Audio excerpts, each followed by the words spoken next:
world's third major manufacturing bloc is under the North American Free Trade Agreement, an economic alliance of Canada, Mexico, and the United States. The NAFTA system is utterly unlike its competitors. There is far and away a dominant player, the United States, of course, but that player is also the most technologically advanced.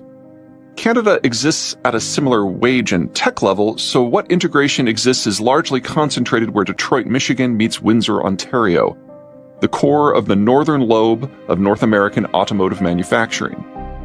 The single bridge connecting the two cities carries more cargo traffic by value than America's total trade with all but its top 3 trading partners.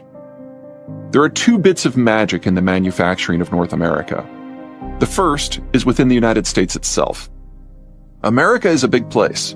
In terms of flattish, usable land, it is easily twice the size of either Europe or China, both of which have vast swaths of nigh useless territories that are mountainous or desert or tundra.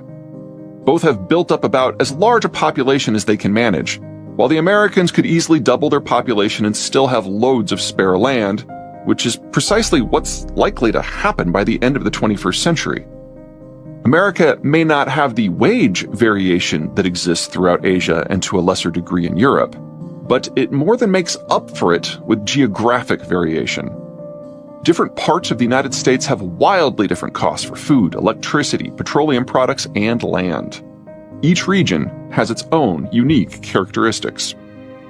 Cascadia is known for its left-wing politics, hefty regulation, unionized environment, but most importantly, sky-high urban land costs. Seattle sits on an isthmus, while Portland is squashed between highlands. Both boast traffic as epic as their property prices.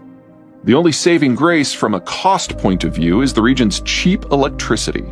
Hooray, hydropower. The only play the Pacific Northwest has in the world of manufacturing is to move upmarket and provide the highest value add possible. This is the land of Boeing and Microsoft. The American Northeast is tight. High land costs, high labor costs, overloaded infrastructure, high regulatory barriers, heavily unionized, densely populated cities, nearly zero green space to be had. Most manufacturing has long since decamped the region, leaving behind a weird bifurcation.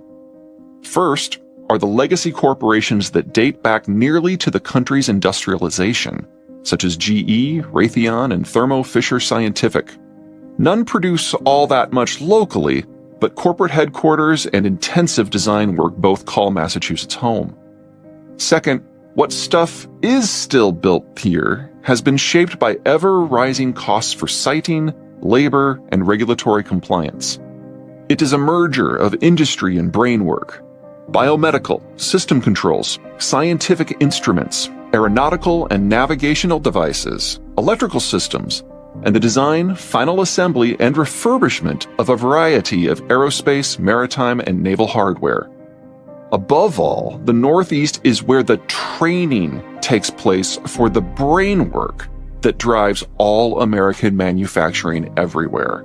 After all, the Northeast is home to Yale, Harvard, and that most hallowed hall of nerds, the Massachusetts Institute of Technology. The Front Range, where I hang my hat these days, and the Arizona Sun Corridor are a world apart. Land is dirt cheap. Regulations are for the bonfire. But there just aren't all that many people, and the cities are certainly not close together. The combined population of the two zones' urban corridors isn't much more than 10 million, and the drive from Colorado Springs, the southern extreme of the very extended Denver metro, to Albuquerque is a cool 4 hours. And even that only if the traffic is light, the weather is good, and the cops are asleep.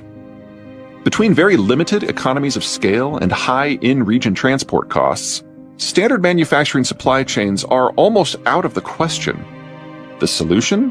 Tech servicing and all-in-one manufacturing hubs that don't heavily integrate with the rest of the country unless it makes sense for the product to be flown.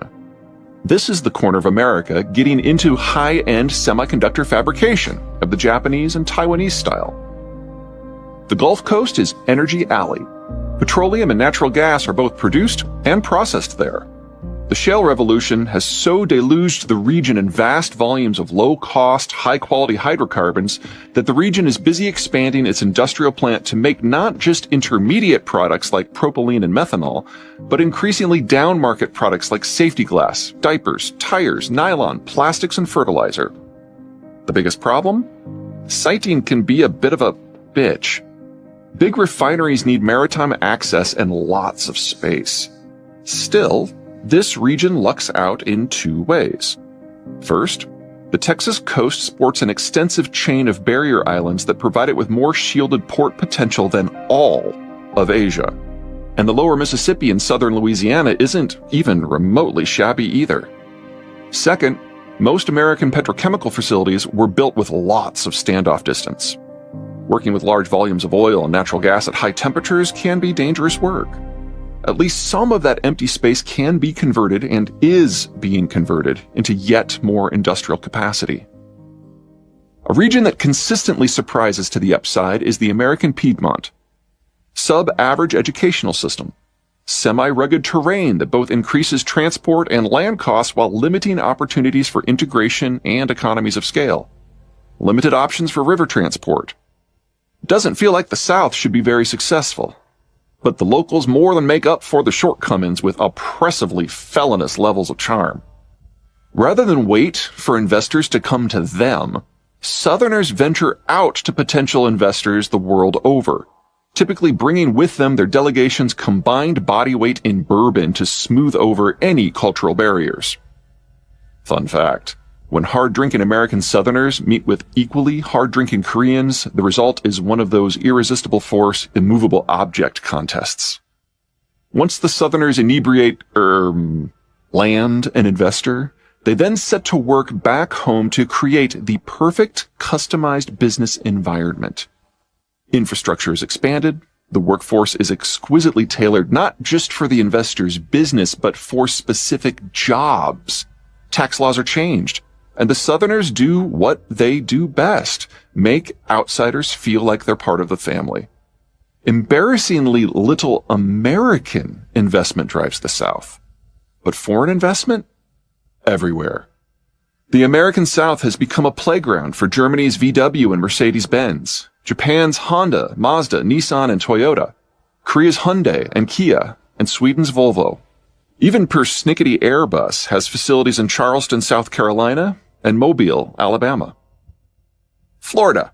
You go to Florida for the beaches, Disney World, and retirement, not to manufacture stuff. And we're walking.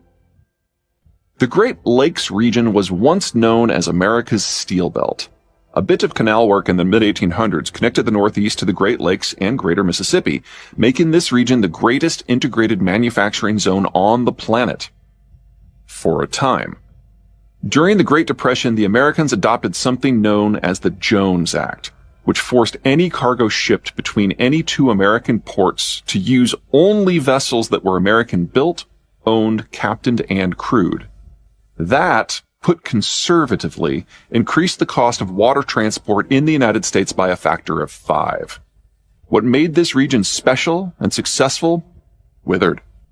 Add in international competition during the globalization age, and the region has since been reimagined as the Rust Belt, despite arguably having the nation's best